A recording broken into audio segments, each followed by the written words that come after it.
मुझे वो एमन की मेडिकल फाइल लेनी थी, वो तो राहिम ले गया। भरोसा ही तो नहीं कर पा रहा हूँ मैं राय पे। मुझे हर वक्त ये खौफ रहता है कि कहीं हमारी एमन को भी नुकसान न पहुंचा दे। ज्यादा जरूरी है। अगर आप कहेंगी तो मैं रोक सकता हूँ। सच पर छाई लगती है तो कभी साए के पीछे भागती हूँ कि यही सच है, किस पर भरोसा करूँ कि इरादे बदल दूं। मेरे इरादों का अभी आपको अंदाजा भी नहीं है। मुझे बताओ मेरे साथ सच्चा कौन है, सही कौन है, मेरा मुखलिस कौन है। राहिम ऐमन को लेकर इस्लामाबाद चला गया और इस्लामाबाद जाने का मकसद सिर्फ साइट विजिट नहीं बल्कि ऐमन का इलाज कराना भी है। वो ऐमन की फाइल अपने साथ लेकर गया है और ऐमन और राहिम की अंडरस्टैंडिंग बहुत अच्छी चल रही है। जाने से पहले राहिम ने ऐमन को कुछ मना लिया था और बाकी जो कसर रह गई है वो इस्लामाबाद में पूरी हो जाएगी। दूसरी तरफ ऐमन के अम्मी अब्बू आपस में बातें कर रहे होंगे तो उनके अब्बू यही कहेंगे कि मुझे ऐमन की बहुत फिक्र है, तो ऐमन की अम्मी उनसे यही कहेंगी कि राहिम पर भरोसा करे, वो उसका बहुत ख्याल रखेगा।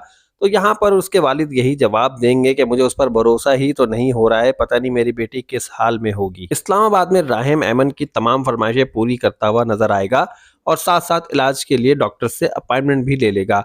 जब वो डॉक्टर के पास जा रहा होगा तो रास्ते में ऐमन उसका हाथ छुड़ाकर जाने की कोशिश करेगी तो सामने से तेज रफ्तार गाड़ी आएगी और यहाँ राहिम के हाथ से उसकी फाइल छूट जाएगी और वो ऐमन को बचा लेगा।